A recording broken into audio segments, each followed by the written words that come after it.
てきたね。俺らと飛んで IMC かね、これじゃあ、あさったら。いいよ、いいよ、それでもいいよ。うん。いや、多分これ普通に事故っただけだと思う。俺は普通にいつものやつ入れると思ったんだ、これ相手。ヘムロック行ってほしい。いいよ。俺、マシフもらうね。いいよ。いいよ。2個クレーザイクあげる、これ2個。もらう。当たり終わったっしょ。うん。うん。行っていいよ、相手の動向わかんないからね。一応。あ、3人で行こう。それだけついて。うん。行くよ。せーの。We've again got them playing this slow. TSM back off. Red Rams are doing the same thing. I think prioritizing perhaps a likely Evo Harvester spawn to try and get a jump on TSM with an armor advantage. The thing that I take away from the listening the most is how calm weren't they? They are feeling so comfortable right now, and they're just, we're doing this, guys. There's no questions. It's disciplined. And yeah, as you can say, they're going for objectives right now. Are they going to take the fight to them again? Or since they're so far ahead, are they going to try to keep the lead by just, you know, playing it slowly and maybe playing slow a little bit earlier than just taking fights again? Yeah, I'm not sure what I'd like Red Rams to do. They've actually been denied a lot of Evo since Survey Camp and Evo Harvester are right next to TSM. I mean, we know that they'll be on blues, they'll have perks available. It might be better for Red Rams to move down towards the south, towards where Reject Winity and WMNDY have been clashing. Zone as well now, finally on the opposite side of the map. I love this. This zone is so much fun to play. The real question is who's going to go in there early and who's going to come in late, because when you go too early, you're going to get punished for once again not having the same gear, the same resources as other teams that come in late will do. But so far we've seen a trend of people coming in really late. So it's going to be really interesting to see how these teams are managing to come in from different sides. Something that's funny about that is that the teams that have been really egregious about being late are TYK and Disguised, who both come from right next to the zone. So if they want to move in late, they're going to have to take a really convoluted path that takes them around the rest of the map. Something that I honestly wouldn't want to opt into, because the advantage is right there if you can just take it. Now, we do have the chance of a fight brewing. They may not have landed on top of each other, but that doesn't mean that Reject has forgotten about WMNDY. Yeah, Reject is prowling right now. They are so ready because they've been fighting them for the several games and they've been coming out on top every time. I think they're feeling themselves.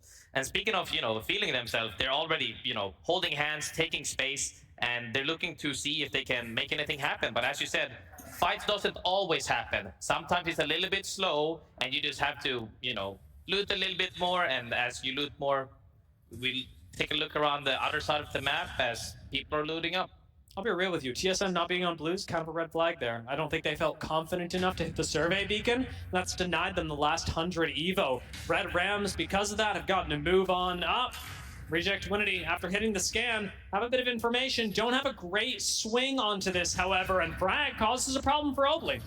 Yeah, big frags and smokes coming out there. Everybody's looking to push them. Reject is feeling healthy, but it's really important that this area is a little bit hard to fight in as well. As you can see, there's a lot of like open sections where if you get caught in the open, it could cost you.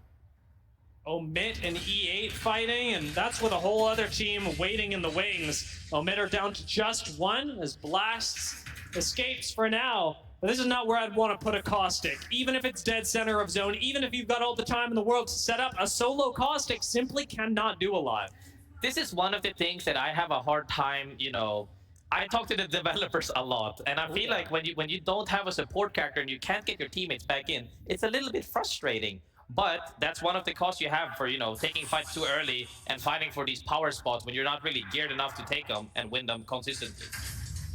Made in Heaven are already starting to make a push. If you are going to pick a fight in the zone, it's better to do it early. And so, as they make this wrap, FNATIC fishes for a bit of damage, doesn't find it, and ultimately is going to have to play with safety in mind. 07 put up a good defense, and it's all they need to do. Nothing stylish, nothing fancy, just establish your boundaries and stick to them.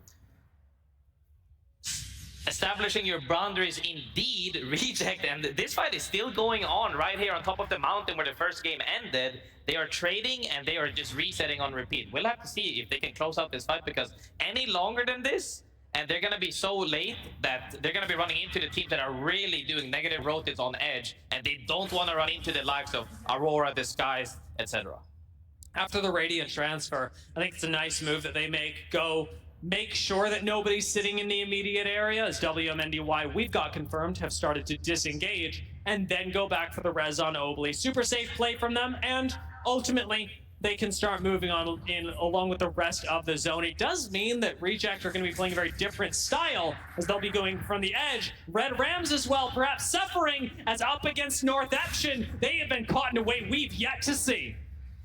Red Rams getting caught here in this fight is scary because a lot of the teams are, like I said, do you see how many teams are right now on edge? They're all fighting on edge. There's nobody's playing for zone right now except maybe 2-3 teams. And these fights are scary because when you can't really close out these fights fast enough, you might get caught off guard. Red Rams have lost control of the door. They can't even close it because the death box now gives North Epson the chance to move in. They've still got Radiant Transfer available. So North Epson, off of just a little bit of damage, can make a full swing. In they come. Taito whips an entire mag, but still takes down Wei Chang. And North Epson, in a 3v1, will take down the Red Rams. Our #1 team is eliminated.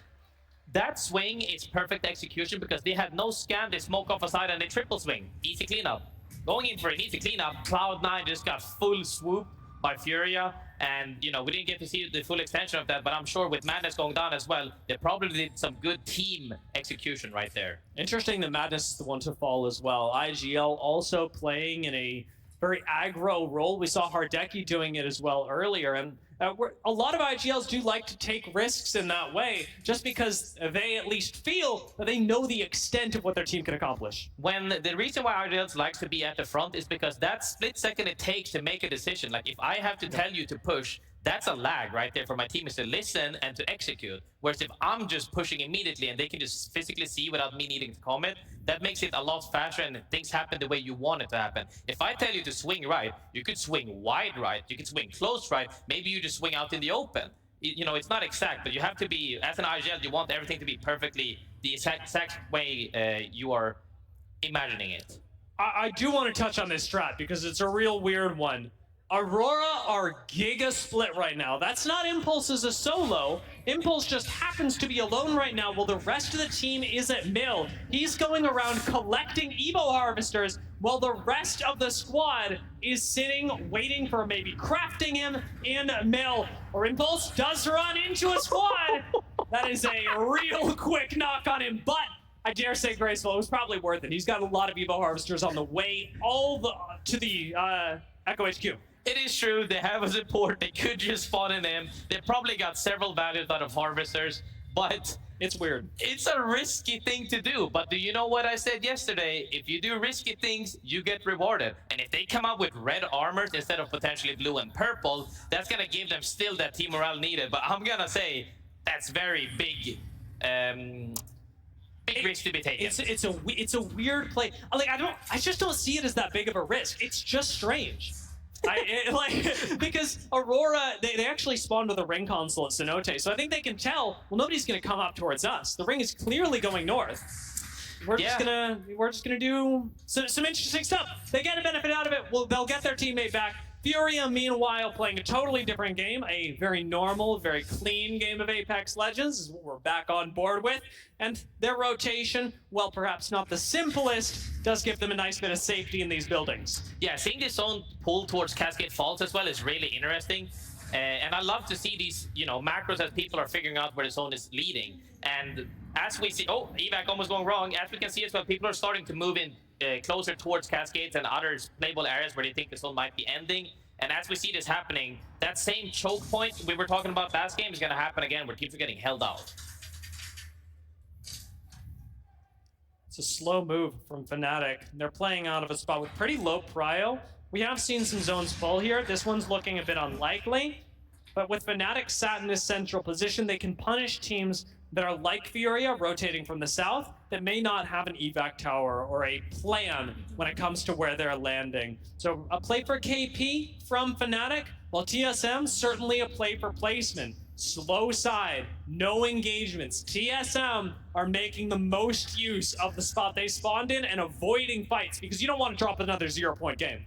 The thing is that you need to be on the outer edge like TSM is, or you need to be inside the center of the zone. Because when you're on these, on the cusp of not really center and not really edge, that's where all the teams are waiting to, join in on the 3-piece. So I'm a little bit scared for FNATIC because that might be the side where Aurora ends up pulling in from and all the edge teams come in from.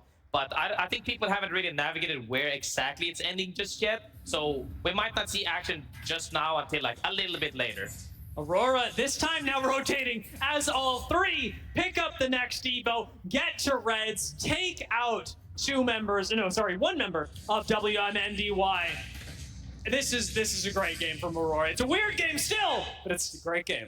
Knocking at thirst is all they need. I promise you, they found out that they had triple red. They don't want to take that fight. They rotated. They're like, you went down, we're leaving you. Bye-bye, triple red, we're out of here. And as the game progresses, into later games when you have less space to play, that's going to be even more terrifying because now at least you can run away as well. But it looks like they might be on the chase. I don't know what, they're feeling themselves, and I'm all for it. I love that they thought about it. The call looks like it's ultimately to disengage, to look for a different angle on this. Zoirain does risk going down to the zone. Hope the medkit goes off in time. Nope, No. It doesn't. Give a little salute to that. Not a big problem for a team like Aurora since they've got Lifeline. They've got plenty of meds. They've got plenty of time. Yeah. Like I always like to say as well, you can out-heal this zone. It's not too terrifying. I think they're doing fine. It's just weird. Every time I look at Aurora, I'm like, they've got a very different read on this than everyone else, and it's interesting to watch. The thing is, the way that they're adapting to the zones, and people thought this wouldn't work on land.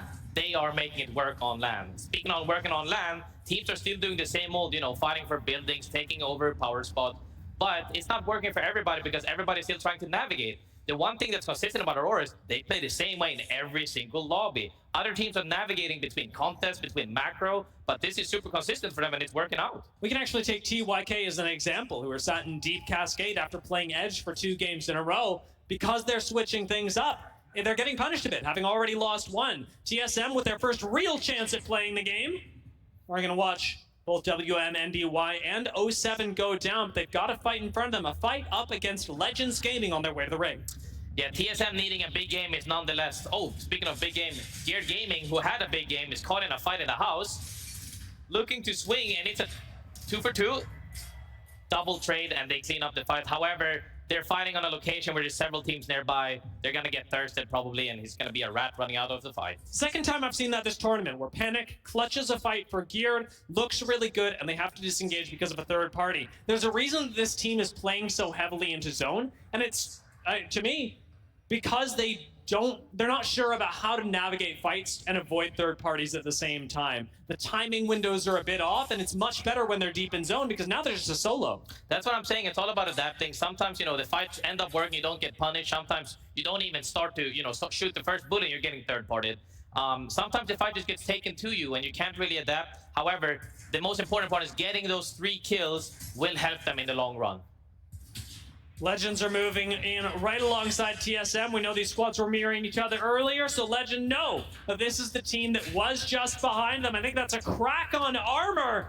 We could see a knock, and nice disengage for a moment by Reps as he was literally one tap, and this is not looking much better. This is really risky. I do, however, like I said, they're on 1 point. They have to take risks, and I like this. At least they got into the zone. Zone looks like it's pulling towards the river, actually, which is an old zone that I love a lot. However, can they make it happen? Because once this zone starts closing, several teams will be exposed to open area where only a few teams can live. We've got Serenity up ahead of them. Serenity, who have done so well picking up 3rd in yesterday's games, and right now are sat at 6th so far. This is not a team to be trifled with. I'd be hesitant to see TSM take this fight, even with as much historical backing as they've got.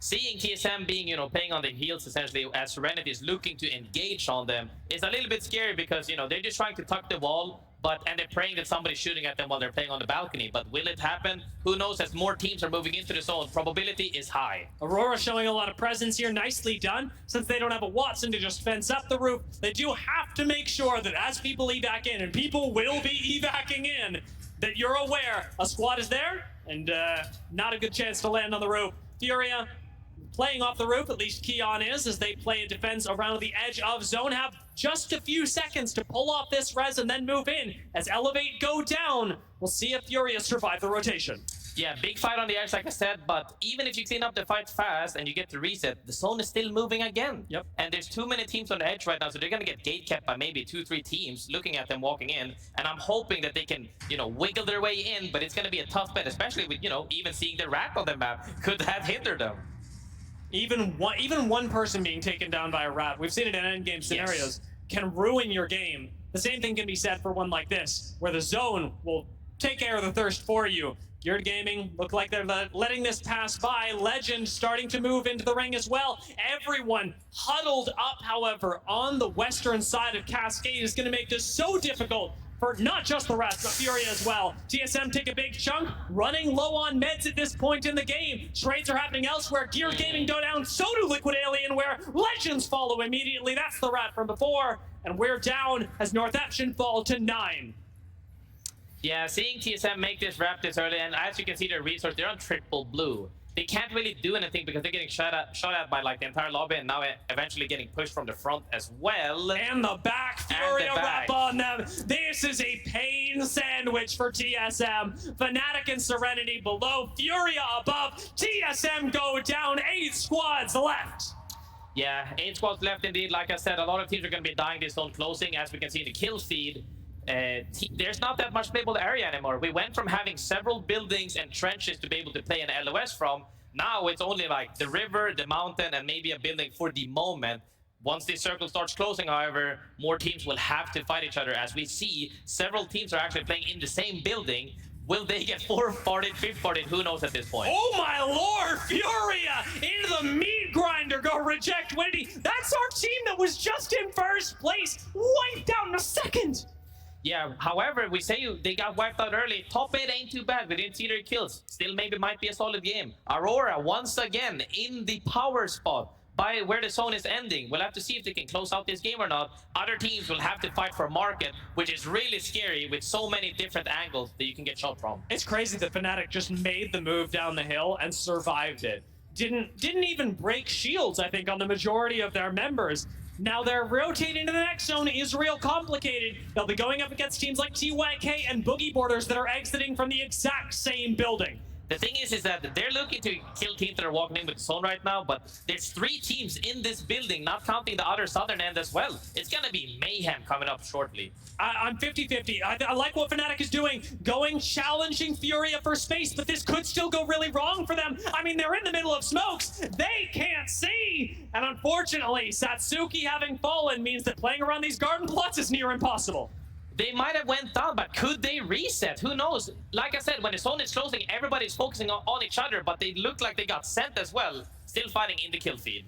Boogie Borders, full send it trades for FNATIC, and Boogie Borders are the ones to go down. FNATIC can still reset as Aurora take a fight on the other side of the ring. Impulse makes the first swing, and the fight looks like it's going their way. Goodbye, Disguise. Yeah, Furia is in a great spot as well. Aurora's in a safe spot as well. We'll have to see who FNATIC decides to join in on. Because it's a 3v3v1, I believe. And if they can close out that fight without getting punished for it, more kills might happen for Furia. But will Aurora punish them remains to be seen. I mean, surely FNATIC died. Furia are very scared of overcommitting to this. Very scared of dropping a member, as they should be, because Aurora can and will swoop in for the cleanup. Nonetheless, double swing. Keon going down to the low ground through the smoke, takes out FNATIC, instantly rejoins Madness. That's one tactical of a cooldown, but it keeps hype for Furia up against Aurora. It comes down to a 3v3 here. They managed to clean up that rat, but, you know, with the